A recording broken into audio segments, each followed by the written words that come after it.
Hello everyone, అందరికీ నమస్కారం. జిల్లాల వారీగా ఈరోజు పత్తి ధరలు ఎలాగున్నాయో తెలుసుకునే ముందు మీరు ఇంకా మన ఛానల్ కనుక సబ్స్క్రైబ్ చేయనట్లయితే వెంటనే సబ్స్క్రైబ్ చేయండి.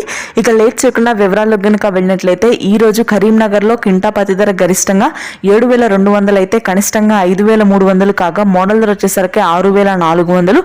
నిజామాబాద్లో క్వింటా పత్తి ధర గరిష్టంగా 7,250 రూపాయలు అయితే కనిష్టంగా 5,600 కాగా మోడల్ ధర 6,500. నెక్స్ట్ ఉమ్మడి నల్గొండ జిల్లాలో క్వింటా పత్తి గరిష్టంగా 7,180 రూపాయలు అయితే కనిష్ట ధర వచ్చేసరికి 5,400 కాగా మోడల్ ధర 6,300 రూపాయలు. ప్రస్తుతానికి అత్యధిక విస్తీర్ణంలో నల్గొండ జిల్లాలో పత్తి పంట పండడం జరిగింది ఈ సంవత్సరం.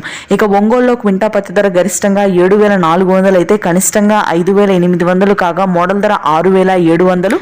జగిత్యాల్లో క్వింటా పత్తి ధర గరిష్టంగా 7,350 రూపాయలు అయితే కనిష్ట ధర వచ్చేసరికి 5,400 కాగా మోడల్ ధర 6,700. ఇక ఏలూరులో క్వింటా పత్తి ధర గరిష్టంగా 7,200 అయితే కనిష్టంగా 5,500 కాగా మోడల్ ధర 6,400 రూపాయలుగా ఉంది. గుంటూరులో క్వింటా పత్తి ధర గరిష్టంగా 7,300 అయితే కనిష్టంగా 5,500 కాగా మోడల్ ధర 6,700. నెక్స్ట్ కర్నూలులో క్వింటా పత్తి గరిష్టంగా 7,300 అయితే కనిష్ట ధర వచ్చేసరికి 5,400 కాగా మోడల్ ధర 6,200 రూపాయల వరకు ఉంది. Thanks for watching this video.